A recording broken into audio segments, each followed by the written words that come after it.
गंगा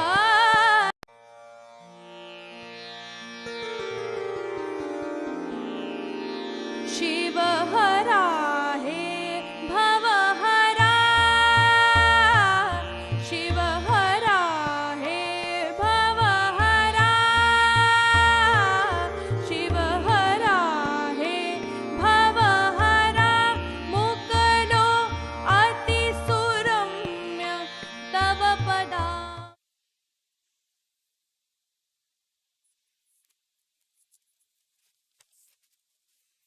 नमस्कार। संगीत एवं कला के विविध आयामों को संजोए कला से समृद्ध शिक्षा की अभिनव सोच के साथ विभिन्न रोचक गतिविधियों की श्रृंखला में आज 7वें पायदान पर मैं प्रोफेसर रंजना टोनपे, विभागाध्यक्ष गायन, आपके लिए संगीत की कुछ महत्वपूर्ण जानकारी लेकर उपस्थित हुई हूँ। राजा मानसिंह तोमर संगीत एवं कला विश्वविद्यालय ग्वालियर द्वारा राज्य शिक्षा केंद्र मध्य प्रदेश के सहयोग से यह श्रृंखला प्रारंभ की गई है। मैं सर्वप्रथम राजा मानसिंह तोमर संगीत एवं कला विश्वविद्यालय के माननीय कुलपति प्रोफेसर पंडित साहित्य कुमार नाहर तथा कुलसचिव एवं वित्त नियंत्रक श्री दिनेश पाठक जी की हृदय से आभारी हूँ कि उन्होंने इस उपक्रम को करने की प्रेरणा दी। राज्य शिक्षा केंद्र के श्री ओझा जी एवं अन्य सम्मानीय अधिकारियों का अभिवादन करती हूँ और साथ ही हमारे विश्वविद्यालय को इस उत्कृष्ट कार्य करने का मौका दिया है, इसलिए मैं आभार भी व्यक्त करती हूँ। आज की इस श्रृंखला में संगीत गायन विषय पर हम चर्चा करेंगे। मेरे प्रिय विद्यार्थियों तथा समस्त शिक्षकगण जो कि ऑनलाइन माध्यम से हमारे साथ जुड़े हैं, आप जरूर यह सोच रहे होंगे कि संगीत का उद्गम अर्थात उत्पत्ति तथा संगीत की खोज कैसे हुई है। तो मैं आपको बताना चाहूंगी कि संगीत का उद्गम कैसे हुआ है यह कहना मुश्किल है, क्योंकि इसकी शुरुआत लिखित इतिहास के पहले की बात है। कई लोगों का यह मानना है कि संगीत का प्रारंभ हुआ प्राकृतिक ध्वनियों से और लयों से। शायद आदि मानव ने चिड़िया के चहकने की आवाज, आपको चिड़िया के चहकने की आवाज आ रही होंगी, नदियों के कलकल बहती धारा से, झरनों के झरझर बहती आवाज से या बंदरों के 2 लकड़ियों के टुकड़ों से ध्वनि निर्माण करने के बर्ताव से प्रेरणा ली है और उसी का अनुकरण करने पर उसे संगीत का अनुभव हुआ हो। ऐसी ही और मान्यता है कि विश्व का सबसे प्रथम मधुर वाद्य मानव का कंठ ही था। विश्व का सबसे पहला ताल वाद्य मानव का शरीर था, क्योंकि जिससे मानव ने ध्वनियों का निर्माण करना सीखा, जैसे कि गाना गुनगुनाना, सीटी बजाना, अंगड़ाई लेना, तालियां बजाना और चुटकियां बजाना, जिससे धुनों का और लयों का निर्माण हुआ है। परंतु सबसे प्रचलित मान्यता आपको बता दूं कि ऐसे है कि संगीत यह देवियों और देवताओं की देन माना गया है। भारतीय संगीत में हिंदू पौराणिक कथाओं का ज्यादा प्रभाव है, जिसके अनुसार संगीत की उत्पत्ति वेदों के निर्माता ब्रह्मा जी से हुई। ब्रह्मा देव ने 4 वेदों का निर्माण किया। आप स्क्रीन पर देख रहे हैं ऋग्वेद, यजुर्वेद, सामवेद तथा अथर्ववेद। सामवेद यह संगीत का वेद था। संगीत का मूल स्रोत ही सामवेद है।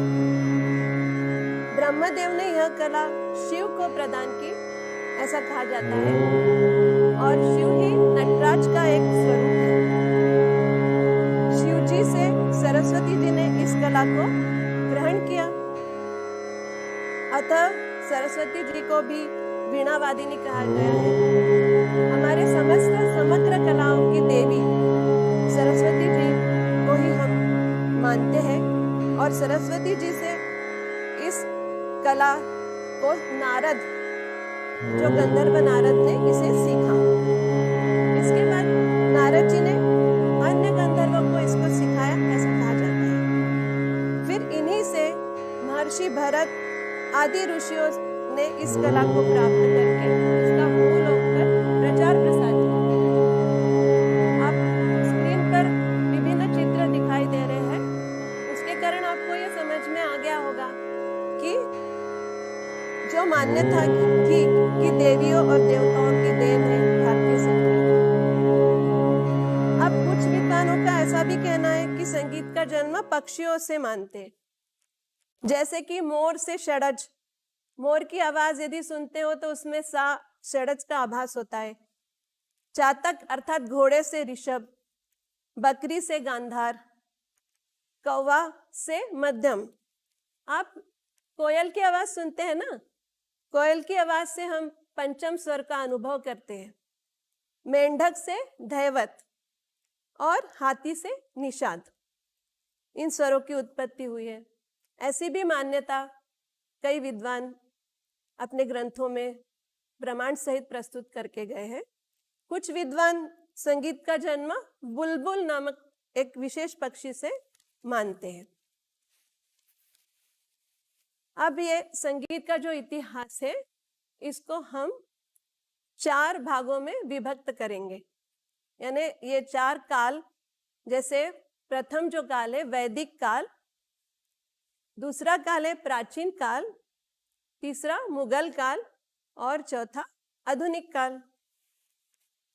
वेदों के समय लगभग 2000 ईसा पूर्व से 1000 ईसा पूर्व तक माना जाता है कि चारों वेदों में से साम वेद में संगीत का महत्वपूर्ण स्थान था तथा उसका पाठ भी संगीतमय है। उस समय संगीत ने केवल 3 स्वरों का ही प्रयोग किया जाता था।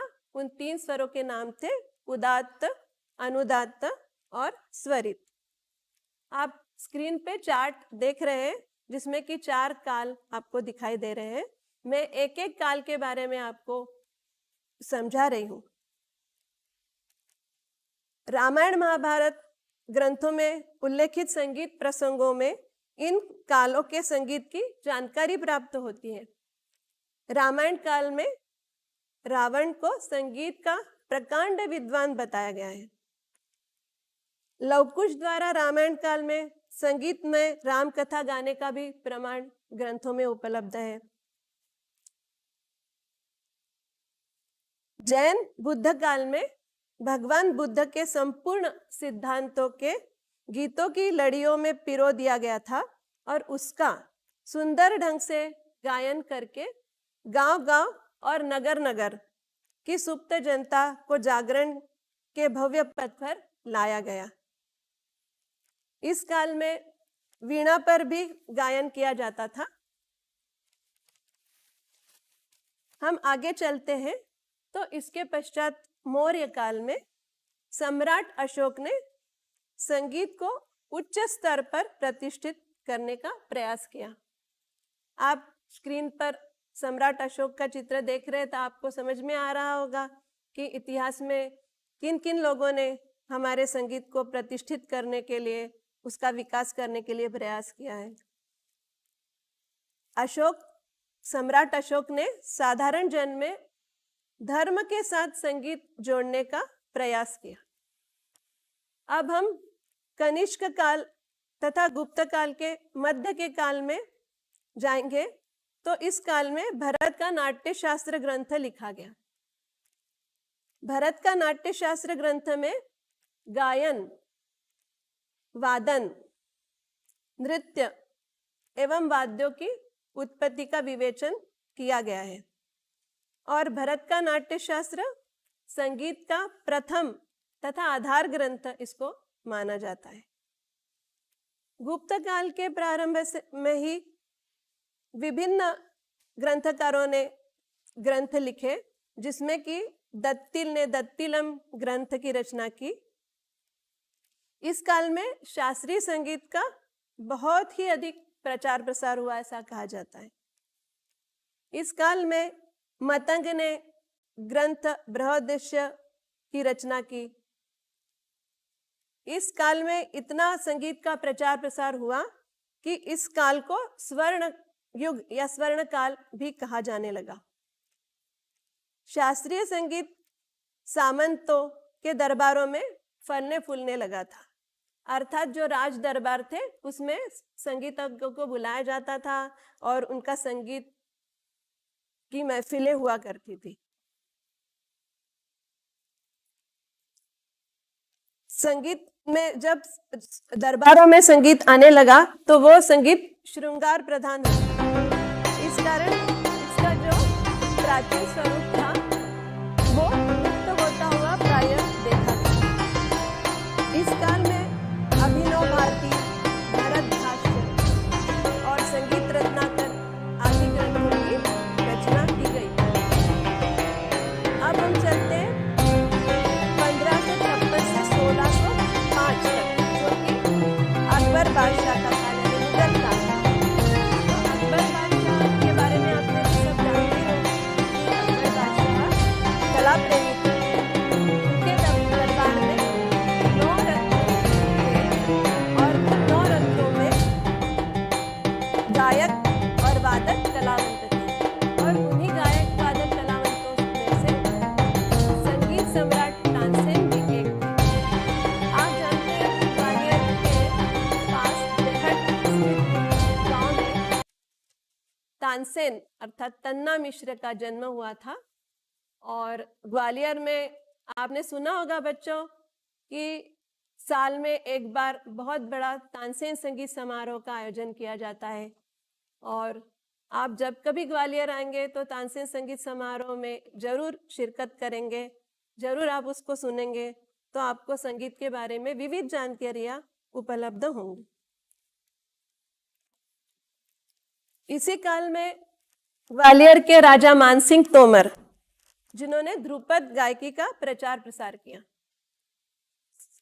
इसके पहले जब डुंगरेंद्र सिंह तोमर जी का राज्य था तो उसमें विष्णुपद शैली गाई जाती थी, अर्थात मंदिरों में विष्णुपद गाए जाते थे, उसके साथ पखावज वादन किया जाता था। मानसिंह तोमर को ध्रुपद के गायकी का आविष्कारक माना गया है। इन्होंने अनेक ध्रुपद लिखे हैं और अपने दरबार में ध्रुपद गायकों को वरिष्ठ स्थान दिया है। मानसिंह राजा की रानी गुजरी, इन्होंने भी संगीत की शिक्षा प्राप्त की थी। बैजू जो इसी काल में हुए हैं, इन्होंने होली गीतों के आधार पर धमार गायकी का आविष्कार किया। 17वीं सदी के पूर्व जहांगीर और शहंशाह के काल में संगीत के अनेक विद्वानों को राजाश्रय प्राप्त था। इस काल में भी कई ग्रंथ लिखे गए, जैसे कि राग विबोध, संगीत दर्पण, इसकी ग्रंथों की रचना की गई। 17वीं सदी के उत्तरार्ध में औरंगजेब ने इसे ही संगीत का यथार्थ रूप समझा और अपने राज्य में संगीत के प्रचलन और शिक्षा पर रोक लगा दी। बच्चों, आपने सुना होगा कि जो संगीत के शौक नहीं रखते या जिनको संगीत अच्छा नहीं लगता, उनको हम कहते हैं कि ये औरंगजेब है। अब आपने ऐसा सुना होगा कि ये औरंगजेब है क्योंकि इनको संगीत सुनना अच्छा नहीं लगता। तो संगीत औरंगजेब के समय राज्य में संगीत की शिक्षा पर और संगीत के विकास पर रोक लगा दी गई थी। इतना होते हुए भी इस काल में भी कई ग्रंथों की रचना की गई।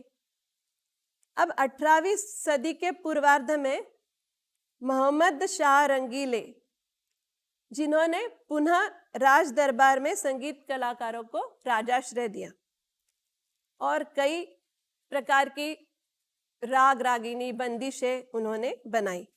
इनके दरबार में विभिन्न प्रकार की गीत शैलियां जो शास्त्रीय संगीत के अंतर्गत आती है, ख्याल, टप्पा, ठुमरी, कव्वाली, गजल, तराना आदि गायन प्रकारों को शास्त्रीय रूप प्रदान किया है।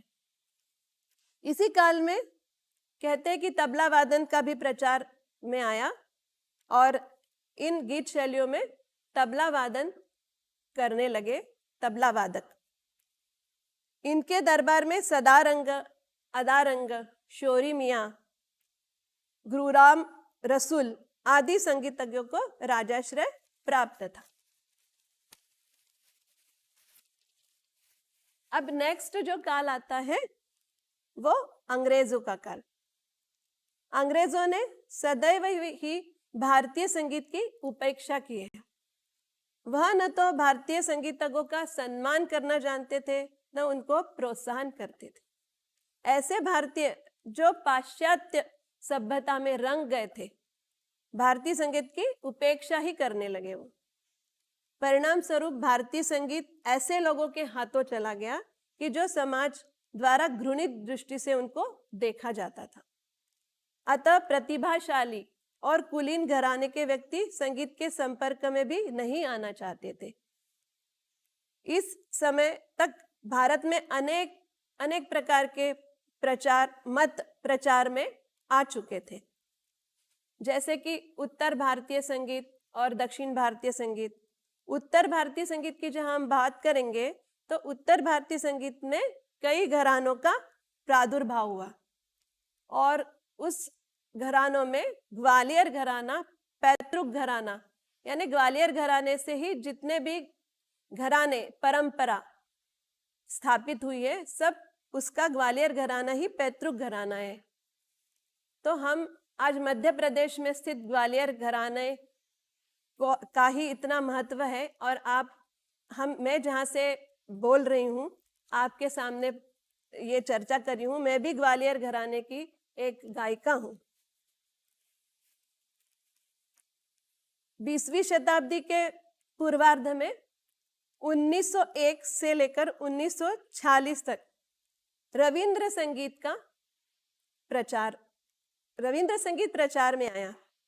इन दिनों में संगीत की संस्थागत शिक्षण पद्धति प्रारंभ हुई, यानी अर्थात स्कूलों का खुलना प्रारंभ हुआ।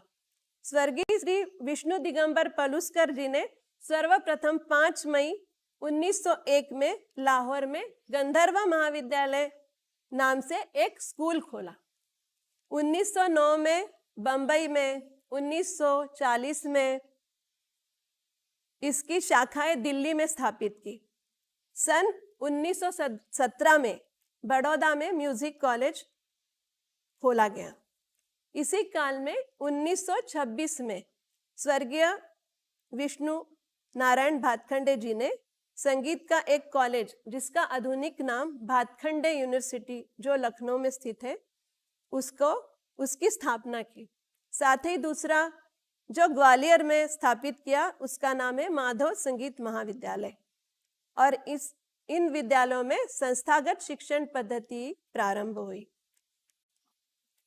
इसी प्रकार इस काल में संगीत में एक रूपता लाने के लिए स्वर्गीय श्री भातखंडे जी ने 1916 में बड़ौदा में, 1918 में दिल्ली में, 1919 में बनारस में, 1925 और 26 में लखनऊ में अखिल भारतीय संगीत सम्मेलनों का आयोजन किया, जिसमें कि विभिन्न संगीतकार, संगीतज्ञ वहां पर आए और उन्होंने संगीत के बारे में कई जानकारी दिए, अपने व्याख्यान प्रस्तुत किए, अपना गायन प्रस्तुत किया। अब शास्त्रीय संगीत सीखना सर्वसुलभ हो गया था, क्योंकि कई राज्यों में, कई स्थानों पर संस्थागत शिक्षण पद्धति खुल चुकी थी और गुरु शिष्य परंपरा के साथ साथ संस्थागत शिक्षण पद्धतियों में भी विद्यार्थी गायन, वादन, नृत्य सीखा करते थे। भातखंडे जी ने लक्ष्य संगीत, आप स्क्रीन पर भातखंडे जी का, मैं बार बार उनका नाम ले रही हूँ, भातखंडे जी के आपको स्क्रीन पे दिखाई दे रहे होंगे। साथ ही विष्णु दिगंबर पलुस्कर जी भी, जिन्होंने संगीत के प्रचार प्रसार में अपना अमूल्य योगदान दिया है। तो भातखंडे जी ने लक्ष्य संगीत, अभिनव राग मंजरी, भारतीय संगीत का इतिहास, क्रमिक पुस्तक मालिकाओं की 6 राग ऐसे ग्रंथों का लेखन किया। साथ ही विष्णु दिगंबर पलुस्कर जी ने भी संगीत में सरलता और एक रूपता लाने की दृष्टि से अलग अलग स्वर लिपि और ताल लिपि स्थापित की।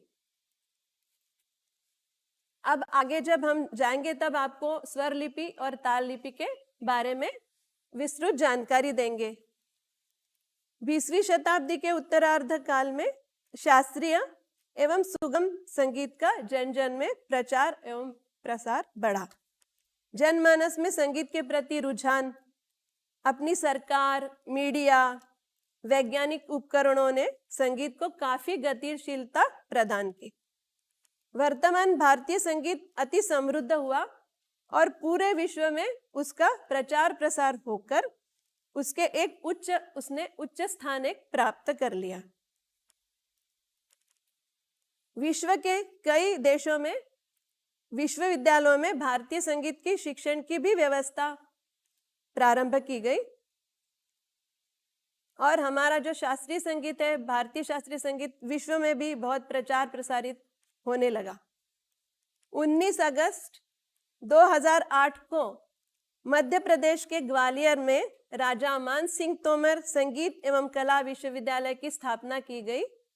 इसके अंतर्गत 123 कॉलेजों में समग्र कलाओं का शिक्षण प्रशिक्षण दिया जाता है, जैसे कि ललित कलाओं में चित्रकला, मूर्तिकला, गायन, वादन, नृत्य, नाट्य कला आदि का प्रशिक्षण दिया जाता है और साथ ही 20,000 के लगभग विद्यार्थी शिक्षण प्राप्त कर रहे हैं और अपनी उपाधियां ग्रहण कर रहे हैं।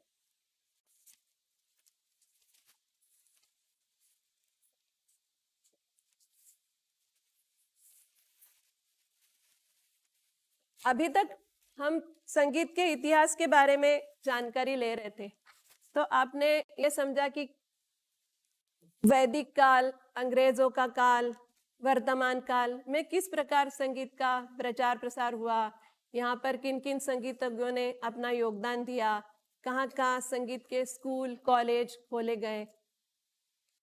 और आप मध्य प्रदेश के विद्यार्थी हैं, इसलिए मैं कहना चाहूंगी कि आपके विभिन्न शहरों में भी हमारे शिक्षण संस्थाएं जो राजा मान सिंह तोमर संगीत एवं कला विश्वविद्यालय के अंतर्गत आती है, वहां पर गायन, वादन, नृत्य, नाट्य, ललित कलाओं का प्रशिक्षण ले सकते हैं।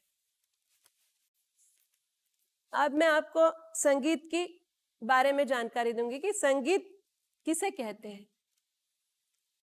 गीतम, वाद्यम तथा नृत्यम त्रयम संगीत मुच्यते।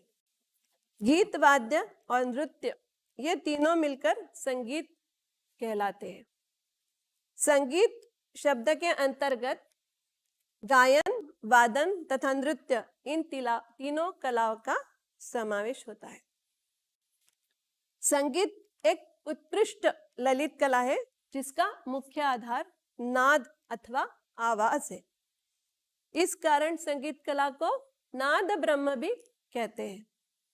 इस कला को हम स्वरों का ऐसा मिश्रण कह सकते हैं जो कलाकार की हृदयगत भावनाओं को आधार बनाकर दूसरे के सामने प्रकट करता है। इसलिए संगीत को हृदय की भाषा, हृदयगत भावनाओं को प्रकट करने की भाषा माना जाता है। अब संगीत का संबंध ध्वनि और आवाज से होता है। ध्वनि के बारे में आप स्क्रीन पर देख रहे होंगे। ध्वनियां दो प्रकार की होती है, एक मधुर ध्वनि और दूसरी कर्कश ध्वनि।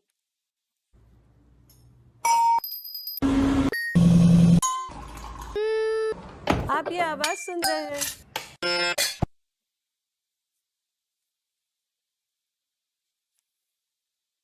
इसमें से कुछ मधुर ध्वनि है जो आपको कानों को सुनने में अच्छी लग रही हो और जिससे कि आपको सुनने से प्रसन्नता होती हो, और दूसरी जो ध्वनि है जो कानों को कर्कश लग रही हो और कानों को अप्रिय लगती हो, जिसके सुनकर हमें अच्छा नहीं लगता, हमें प्रसन्नता नहीं हो रही है, ऐसी ध्वनि को हम कोलाहल या शोरगुल कहेंगे।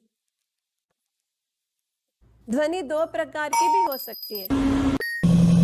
अब एक बार पुनः वो देखिए आप किस प्रकार से वो ध्वनि की आपको आवाज, साउंड सुनाई दिया जा रही है।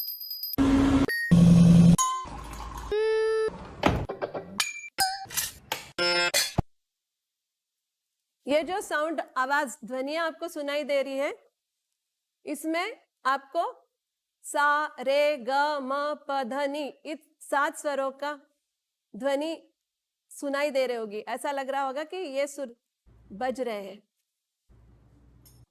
आप एक बार पुनः सुनिए।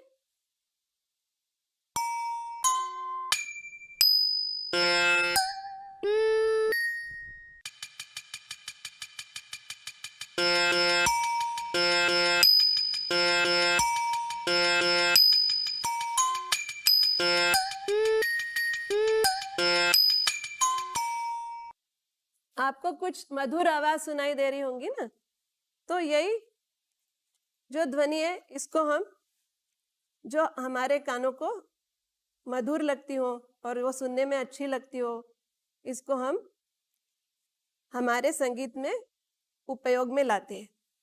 वह ध्वनि जिसमें कंपन, अब हम संगीत को विज्ञान से कैसा जोड़ सकते हैं? तो आपने सुना होगा साउंड के बारे में, आपने आपके पाठ्यक्रम में पढ़ा होगा कि ध्वनि का जो आंदोलन, वाइब्रेशन, ध्वनि का जो आंदोलन जब नियमित होता है और सुनने में कानों में प्रिय लगता है, और दूसरा जो ध्वनि जिसका कंपन या आंदोलन अनियमित होता है, वो सुनने में कानों को अप्रिय लगता है। ऐसी ध्वनि संगीत के काम की नहीं होती। लेकिन जो ध्वनि जिनका आंदोलन नियमित होता है और कानों को प्रिय लगती है, वो ध्वनि संगीत के लिए उपयोगी होती है। संगीत का संबंध मधुर ध्वनि से है जिसमें कि नियमित आंदोलन होते हैं। वह ध्वनि जो संगीत में प्रयोग की जाती है उसको नाद कहलाते। कहने का अर्थ ये हुआ कि संगीत उपयोगी ध्वनि को ही नाद कहते हैं। अब हम नाद क्या है इसके बारे में जानेंगे। नकार प्राण नामानन दकार मनलम विदु, ये संगीत ग्रंथ रत्नाकर ग्रंथ में ये श्लोक लिखा गया है। इसका अर्थ है जो वायु और अग्नि के संबंध से उत्पन्न होता है उसी को हम नाद कहते हैं। नाद के भी 2 भेद बताए गए हैं, एक आहत नाद, एक अनाहत नाद। अनाहत नाद किसे कहेंगे? जो बिना किसी आधार से उत्पन्न होता है तथा साधारण सुनाई नहीं देता है, वह अनाहत नाद कहेंगे। इसे हम सूक्ष्म या गुप्त नाद भी कहते हैं। सिद्ध लोग इसकी साधना करके मोक्ष प्राप्ति करते, ऐसा कहा जाता है। अनाहत नाद का अपने संगीत से कोई भी संबंध नहीं है।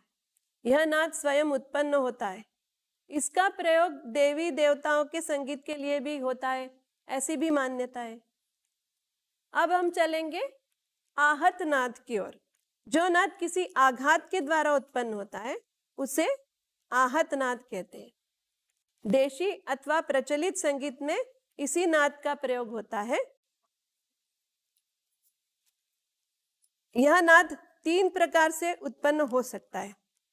किसी एक वस्तु का दूसरी वस्तु पर आघात होने से, जैसे कि आप स्क्रीन पे देख रहे हैं, तबले पर जब हाथ का आघात होता है तो ध्वनि उत्पन्न होती है। किसी 2 वस्तु के आपस में रगड़ने से, जैसे सारंगी पर गज रगड़ा जाता है तब ध्वनि उत्पन्न होती है।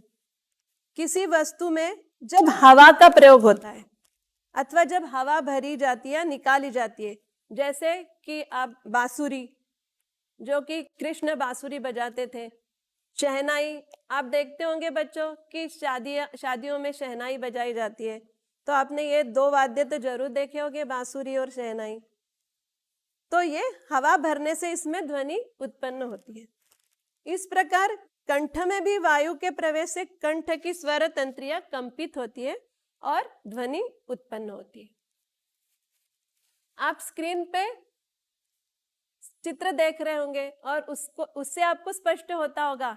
देखिए वो चित्र किस प्रकार से बने हैं। सारंगी का चित्र है, तबले का चित्र है, बांसुरी बजा रहे हैं, कंठ का चित्र है जो कि जिसे हम अपनी स्वर तंत्रियों से ध्वनि उत्पन्न करते हैं, है ना।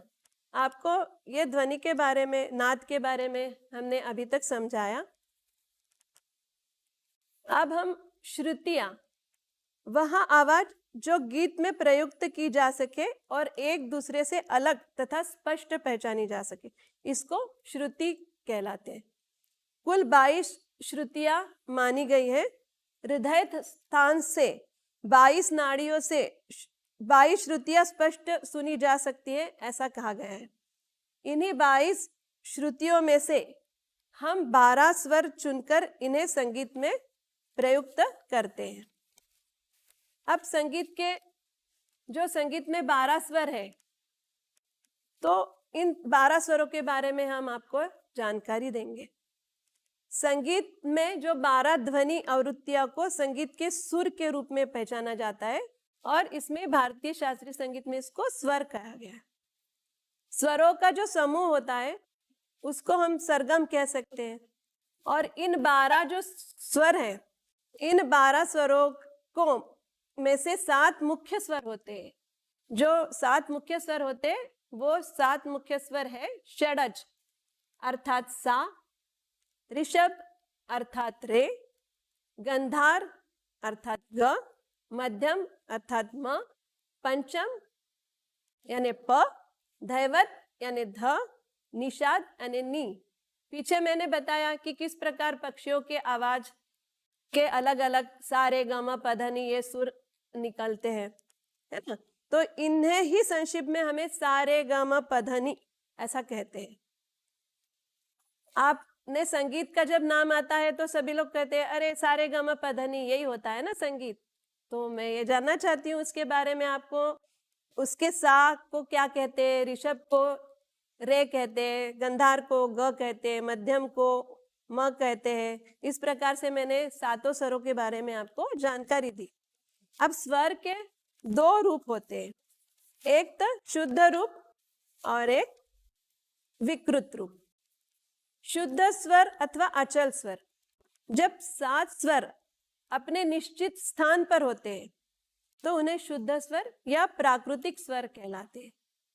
कहने का तात्पर्य यह हुआ कि जब ये 7 स्वर अपने निश्चित श्रुतियों पर स्थित होते हैं तब ये शुद्ध स्वर कहलाते हैं।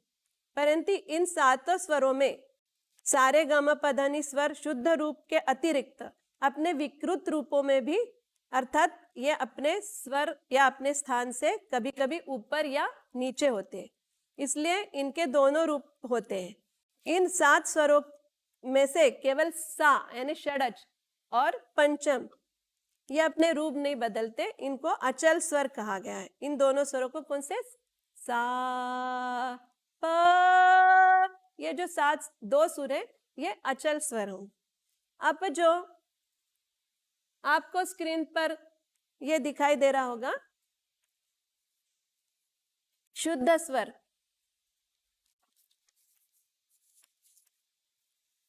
इसके बाद हम चलेंगे विकृत स्वर या चल स्वर। इसमें जब रे ग ध नि स्वर अपने शुद्ध स्थान से ऊपर या नीचे की ओर हटते तब इन्हें विकृत या चल स्वर कहते हैं। 7 स्वरों में षडज और पंचम स्वरों को छोड़कर बाकी 5 स्वर विकृत होते हैं। विकृत यानी अपने स्थान से हटते हैं। आपको स्क्रीन पे ये सुनाई दे रहा होगा, सा रे ग। आपको ये 7 शुद्ध स्वर विकृत स्वर सुनाई दे होंगे। म प ध नि। शुद्ध स्वर आपको सुनाई दे सा रे ग म प ध नि, आपने सुना अभी, है ना। अब इसके साथ 5 विकृत स्वर जो कि कोमल रे, कोमल ग, कोमल ध, कोमल नी तथा मध्यम जो होता है वो तीव्र कहते हैं, यानी वो अपने स्थान से ऊंचा होता है, और जो कोमल स्वर होते हैं वो अपने स्थान से नीचे होते हैं।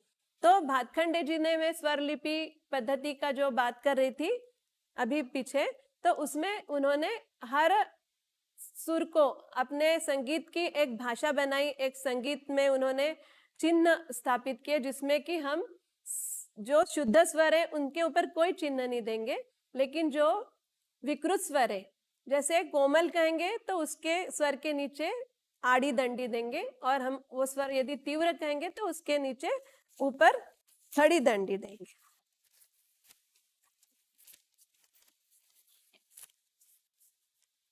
अब यह विकृत स्वर आप सुनेंगे, जैसे कोमल ऋषभ, कोमल गंधार, रे ग। आपको स्क्रीन पर आवाज आ रही होंगी, आवाज आ रही है बच्चों? प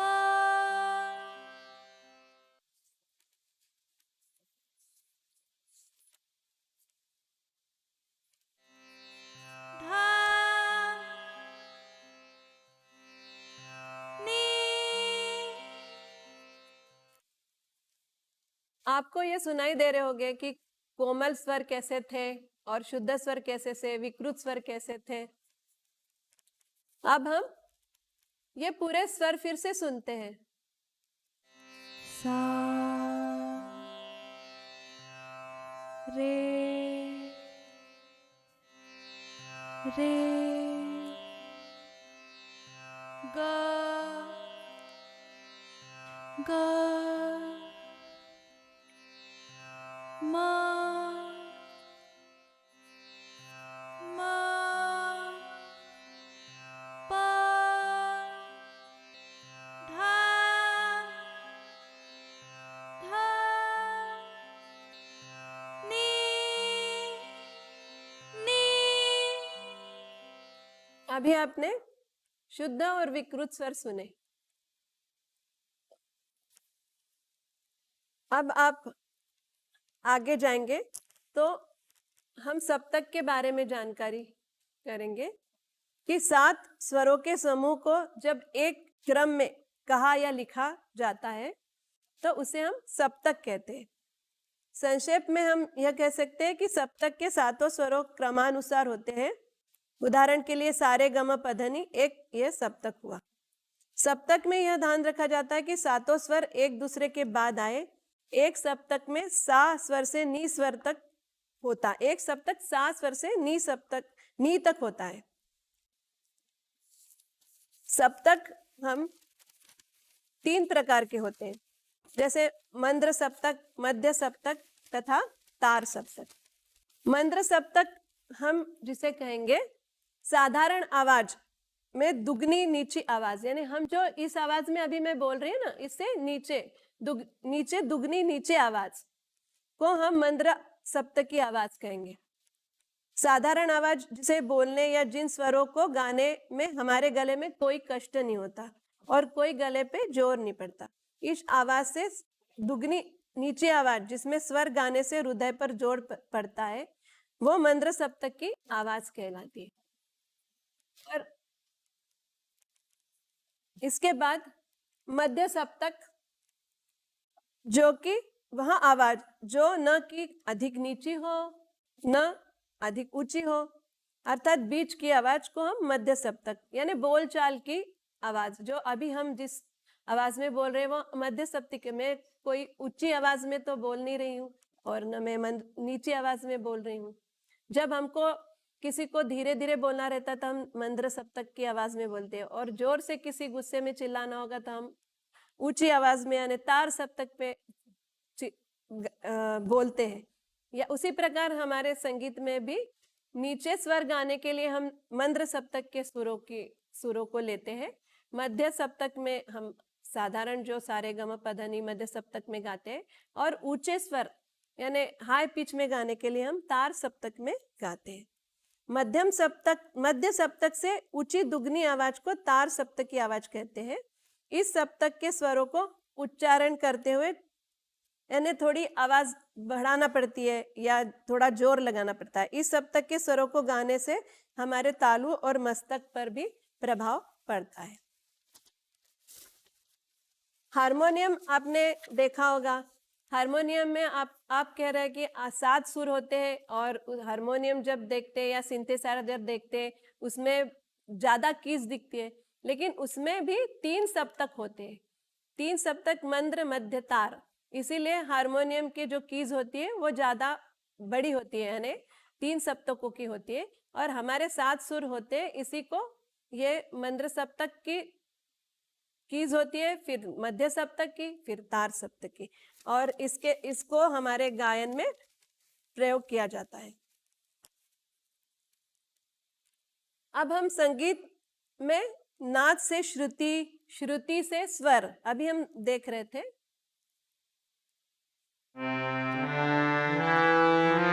अभी हम स्क्रीन पे ये देख रहे हैं कि मंद्र सप्तक, मध्य सप्तक और तार सप्तक।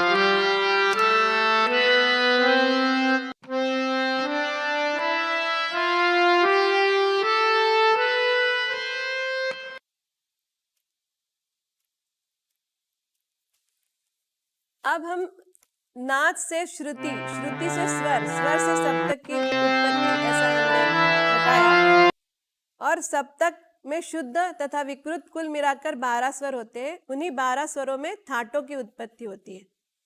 सप्तक के 7 स्वरों के क्रमानुसार समूह को थाट कहते हैं। थाट एक हमारे संगीत का शब्द है जिसमें कि 7 शुद्ध स्वरों का समूह। थाट सप्तक में शुद्ध विकृत स्वरों में से प्रत्येक स्वर का कोई ना कोई रूप आवश्यक होना चाहिए, यानी थाट में 7 स्वर होना आवश्यक है। इन 7 स्वरों से ही राग उत्पन्न होते हैं, और थाट में रंजकता की आवश्यकता होती है क्योंकि वह गाया जाता है, थाट राग गाया जाता है, और थाट के अंतर्गत ही राग की उत्पत्ति होती है।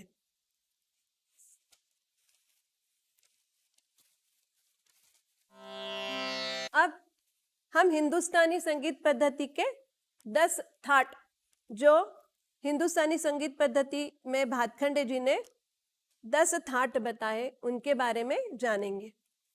भातखंडे जी ने हिंदुस्तानी संगीत पद्धति के रागों को 10 थाटों में विभक्त किया।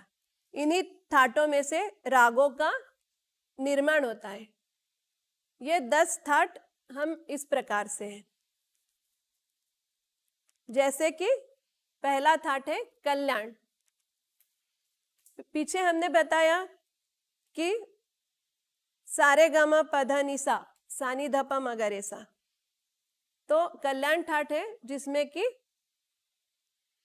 मध्यम स्वर तीव्र है। अब आप कल्याण ठाट सुनिए। सा रे ग म प ध नि सा, सा नि ध प म ग रे सा। अभी आपने मध्यम तीव्र करके 7 सुर सुने, तो हम उसको कल्याण ठाट कहेंगे। अब हम आगे चलते हैं, तो दूसरा जो थाट है वो थाट है बिलावल थाट। इसमें 7 स्वर शुद्ध होते हैं। अभी हम बिलावल थाट को सुनते हैं। सा रे ग म प ध नि सा, सा नि ध प म ग रे सा। अब हम तीसरा थाट जो है खमाज थाट। खमाज थाट है, इसमें निषाद कोमल होता है। हम खमाज थाट को सुनते हैं। सा रे ग म प ध नि सा, सा नि ध प म ग रे हम चौथे थाट की ओर जाएंगे तो भैरव थाट। भैरव थाट में रे और ध कोमल होता है। सा रे ग म प ध नि सा नि ध प म ग रे सा। इसके बाद पूर्वी थाट। पूर्वी थाट में रेधा कोमल तथा मध्यम तीव्र। अब सुनिए पूर्वी थाट। सा रे ग म प ध नि सा नि ध प म ग रे सा। अब विभिन्न थाटों को सुनते हैं। इसके अंतर्गत अब छठवां थाट मारवा थाट। इसमें रे कोमल और म तीव्र। सा रे ग म प ध नि सा नि ध प म ग रे सा।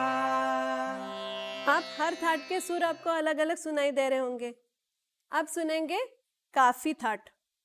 इसमें गंधार और निषाद कोमल होते हैं। सा रे ग म प ध नि सा नि ध प म ग रे सा। अब नेक्स्ट है आसावरी थाट। इसमें गंधार, धैवत और निषाद ये तीनों स्वर कोमल होते हैं। सुनिए आसावरी थाट। सा रे ग म प ध नि सा नि ध प म ग रे सा। नेक्स्ट है तोड़ी थाट। तोड़ी थाट में रे ग ध अर्थात ऋषभ, गंधार, धैवत कोमल और मध्यम तीव्र।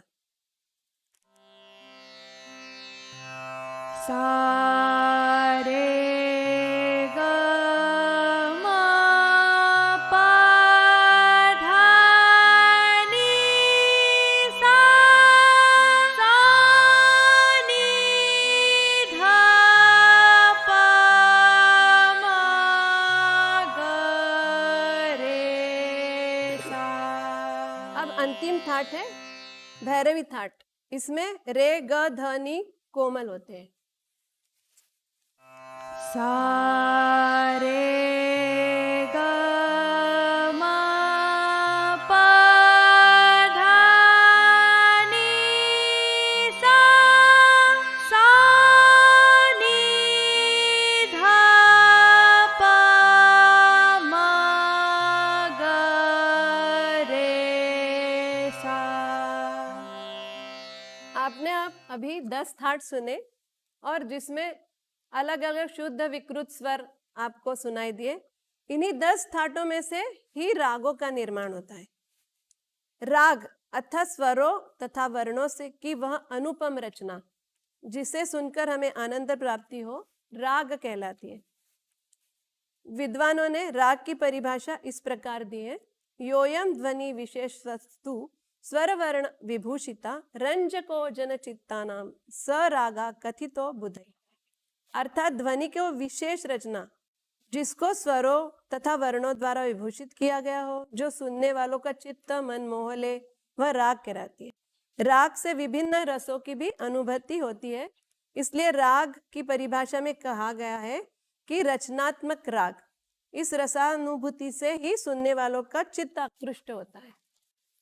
अब हम 10 थाटों के अंतर्गत जो 10 जनक राग या थाट राग आते हैं, उन रागों की बंदिश आपके लिए प्रस्तुत कर रही हूं। और ये बंदिशें पंडित विष्णु नारायण भातखंडे जी की क्रमिक पुस्तक मालिकाओं में से है। आपको बहुत अच्छा लगेगा सुनने में। आप हमारे साथ जुड़े रहिए और ये 10 थाटों की 10 बंदिशें सुनिए। सुनिए राग यमन की बंदिश।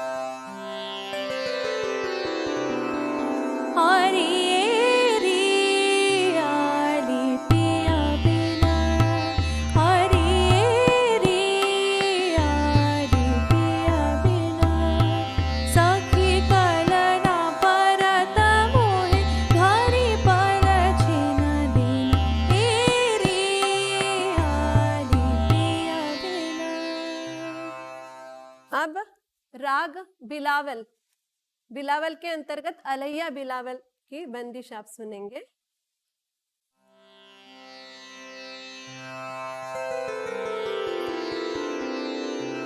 कवन बटरिया गईलो माई, कवन बटरिया गईलो माई, दे हो बताय माई, दे हो बताय। इतहि उत मोरा चुरवा गईलवा, कवन बटरिया गईलो माई, कवन बटरिया। अब राग खमाज की ये सुंदर बंदिश प्रस्तुत है आपके सामने।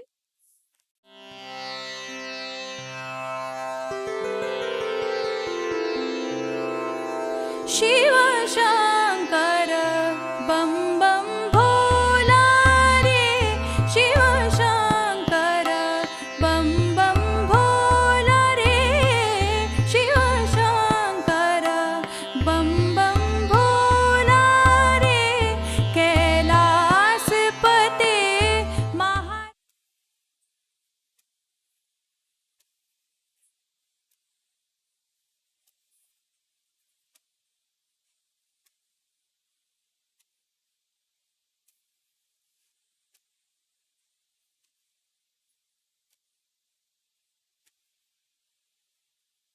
अब आप सुनिए राग भैरव की बंदिश, जो कि आपने सुनी होगी।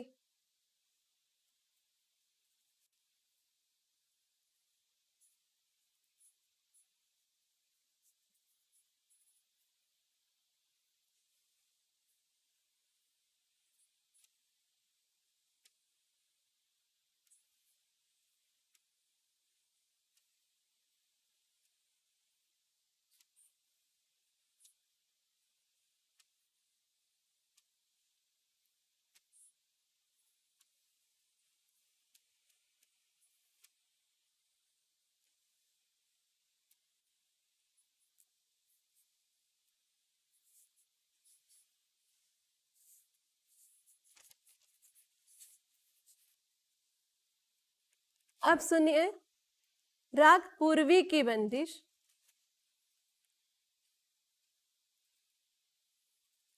राग पूर्वी।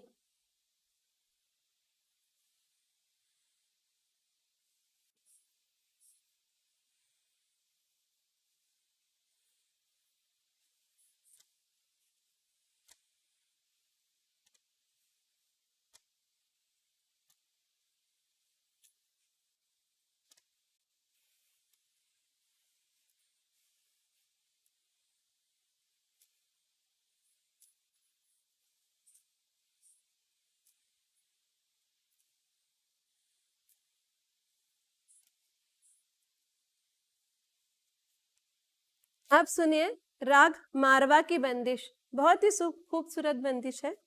जिसे आप सुनिए।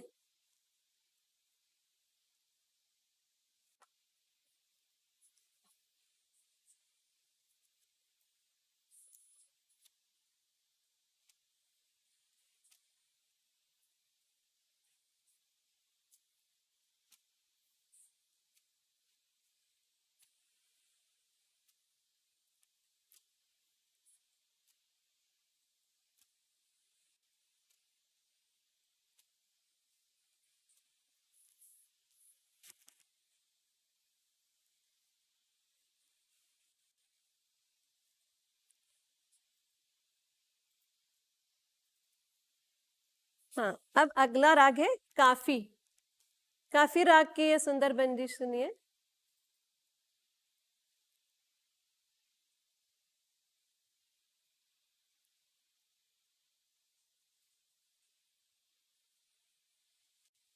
छंडो छंडो छला मोरी बैया, छंडो छंडो छला मोरी बैया, छंडो छंडो छला मोरी बैया, दुखत मोरी नरम कलाई, कैसे तुम निडर लाल, मगरो कत पराई, छंडो छंडो छला मोरी बैया, छंडो छंडो छला मोरी बैया।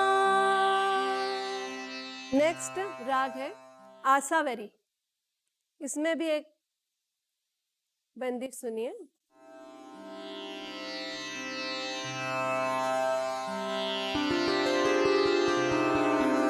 हरे मना समझ समझ पगधारी, हरे मना समझ समझ पगधारी, हरे मना इस जग में नहीं अपना कोई, पर छाई सो डरिए, हरे मना समझ समझ पगधारी, हरे मना समझ समझ पगधारी।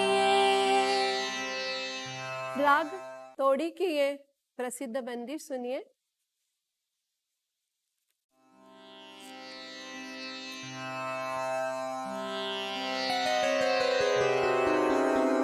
बेगुन गुन गाइए, बेगुन गुन गाइए,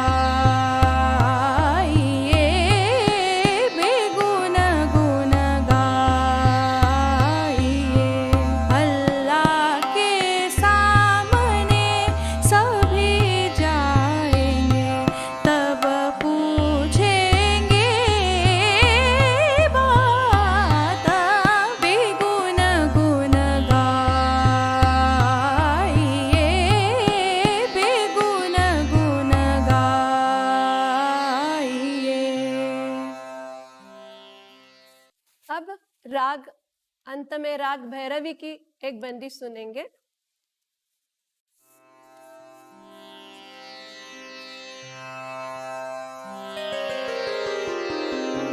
कैसी ये भलाई रे कान्हाई,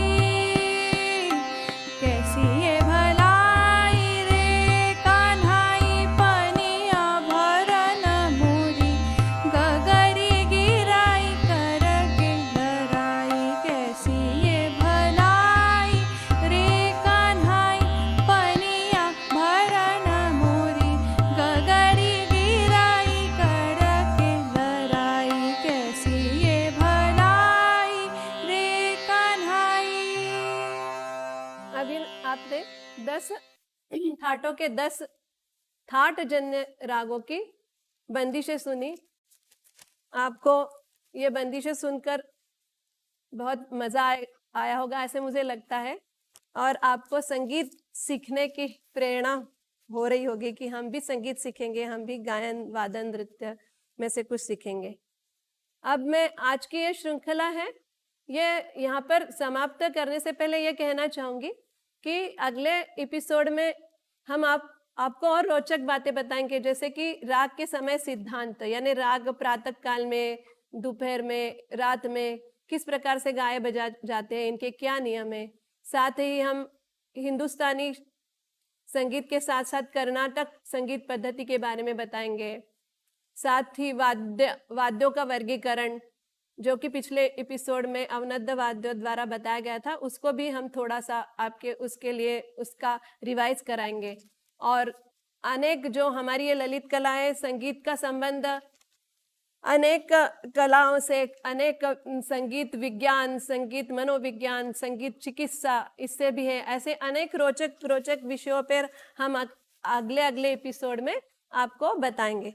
आज का ये श्रृंखला, ये एपिसोड आपको कैसा लगा, ये आप हमें इसके चैट बॉक्स में कमेंट्स के द्वारा लिखिए। और मैं कहना चाहूँगी कि इस श्रृंखला में मुझे जो तकनीकी सहायता करी है, ये हमारे ही यहाँ के नाट्य के विद्यार्थी रोहित जैन तथा श्री दुबे जी, और मेरी बेटी पूर्वी टोन पे साथी दीप गौड़, इन लोगों ने, विद्यार्थियों ने मेरे ये तकनीकी रूप में सहायता की। और ये जो आपके सामने जो वीडियो पे संगीत और अनेक प्रकार के ये चित्र दिखाई दिए थे, तो ये आपको उनके द्वारा ही प्रस्तुत किए गए। और ये आपको जानकारी शायद इससे रोचक लगा होगा और आपको मज़ा आया होगा। ये चित्र के साथ साथ हमारी ये संगीत का इतिहास और संगीत क्या है, इसके बारे में आपको जानकारी मिली। तो आज का एपिसोड मैं यहाँ ही समाप्त करती हूँ। सभी ऑनलाइन जुड़े हुए हमारे विद्यार्थियों, शिक्षकगण, हमारे विश्वविद्यालय के प्राध्यापकगण, हमारे कुलपति, कुल सचिव, अन्य अधिकारी, सबको मैं फिर से एक बार अभिवादन करती हूँ। धन्यवाद, नमस्कार, शुभ